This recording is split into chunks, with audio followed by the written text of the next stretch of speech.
नमस्कार, DCP news में आपका स्वागत है। मैं हूं फैज अहमद। जैसा कि आप देख रहे हैं, अभी हम लोग जनपद लखनऊ के थाना काकोरी अंतर्गत मौदा गांव में ग्राम प्रधान रामकृपाल यादव जी के यहाँ खड़े हैं।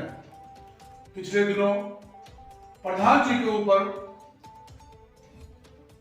एक लोगों ने बेबुनियाद आरोप लगाया है कि उन्होंने इनके साथ नाइंसाफी की है।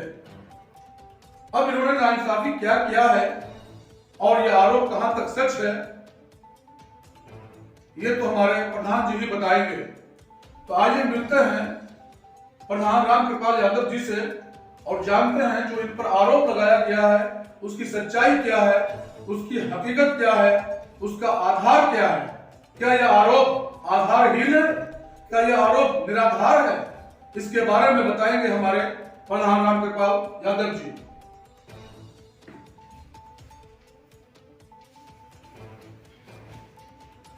सर ये बताइए कि पिछले दिनों आप पर आरोप लगाया गया है कि आपने शायद कुछ जमीनें खरीदी थी, उन जमीनों के बारे में आप पर एक बड़ा संगीन आरोप लगाया गया है। आप उस आरोप के बारे में क्या करना चाहते हैं? आरोप जो हमारे ऊपर लगाया गया है सरासर निराधार है। कोई साक्ष्य उनके पास ऐसा नहीं है जिससे वो कह सके कि हम उनके साथ धोखाधड़ी किए हैं। रजिस्ट्री की बात जैसे करते हैं कि 6 बिस्वा हमारा था, हमारा 21 बिस्वा लिखवा लिए हैं। ये तीनों भाई, हम इनके घर कभी नहीं गए, तीनों भाई मेरे घर पर आए और पैसे का लेन देन तय हो गया। पैसा उनको दे दिया, रजिस्ट्री करने रजिस्ट्री ऑफिस गए। रजिस्ट्री के समय भी वहाँ पूछा जाता है। ये रजिस्ट्री 2015 में हुई थी? 2015 सन 2015 में रजिस्ट्री कराए थे। रजिस्ट्री के समय भी उनसे पूछा गया कि आप कितनी जमीन बेचे, तो बोले 21 बिस्वा। तीनों भाई कह रहे, साथ में उनके भतीजे भी थे। और पैसा मिला कि नहीं मिला, पैसा कब बता रहे पैसा मिला है। खेत पर 2015 की रजिस्ट्री हुई, तब से आज तक कोई बवाल नहीं हुआ।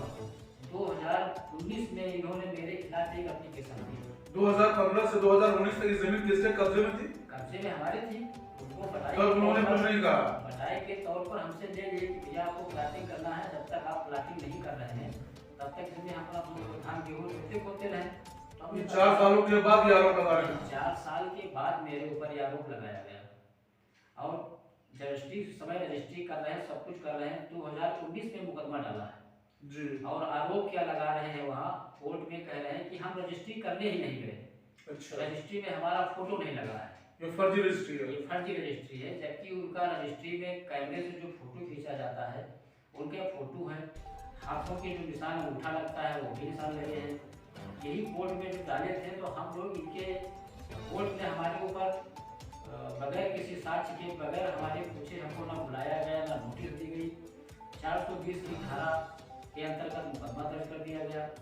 हम इनके मुकदमा 420 के खिलाफ हाई कोर्ट चले गए। हाई कोर्ट ने हमको राहत देते हुए जो इनका आरोप था कि आपको बेल दे दिया। हाँ, सेम ने हमको बेल दे दिया और उस मुकदमे पे स्टे कर दिया। जी। इस समय हम लोग अपनी जमानत करवा के। ये जमीन सब किसकी थी? जमीन थी कल्लू रावत रैदास, कल्लू रैदास की, ननहक्की रैदास और शक्तिदीन रैदास की। तीनों सगे भाई हैं। किस गांव के? थर गाँव के। थर गांव के। जी।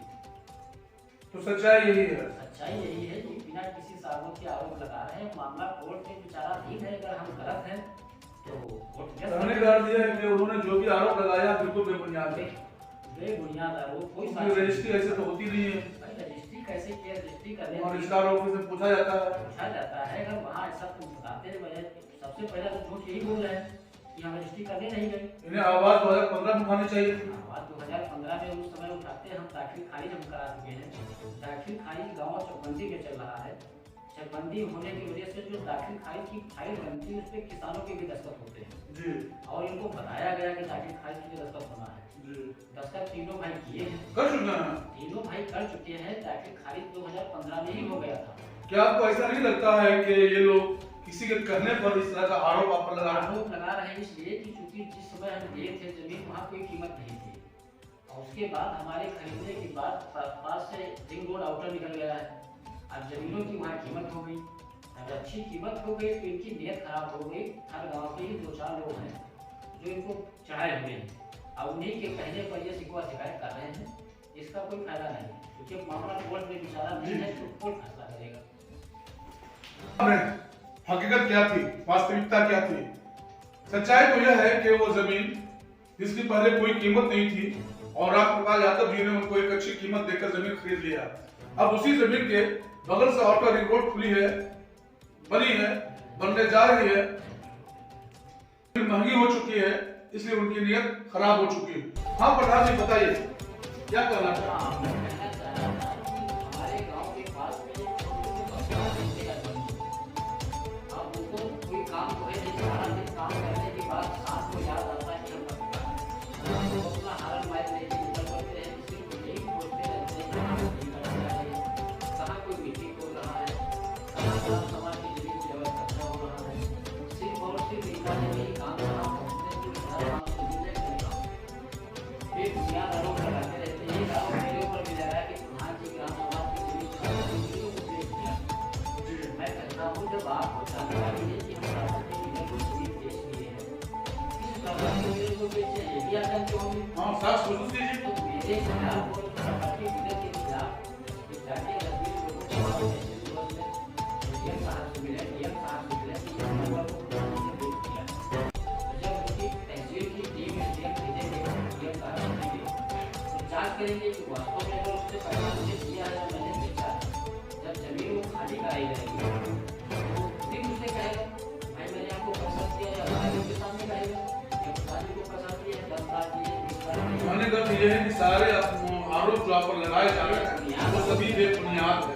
उसके दम पत्रकार महोदय को एक बात कहना चाहिए, जैसे कोई आरोप लगा रहा है तो हमसे भी पूछे कि यार इसका बात सही है क्या और बगैर मेरी जानकारी के मेरे ऊपर इस तरह का आरोप लगाया जा रहा है, जिससे कि समाज में हमारे गरीबों को पूछा क्या।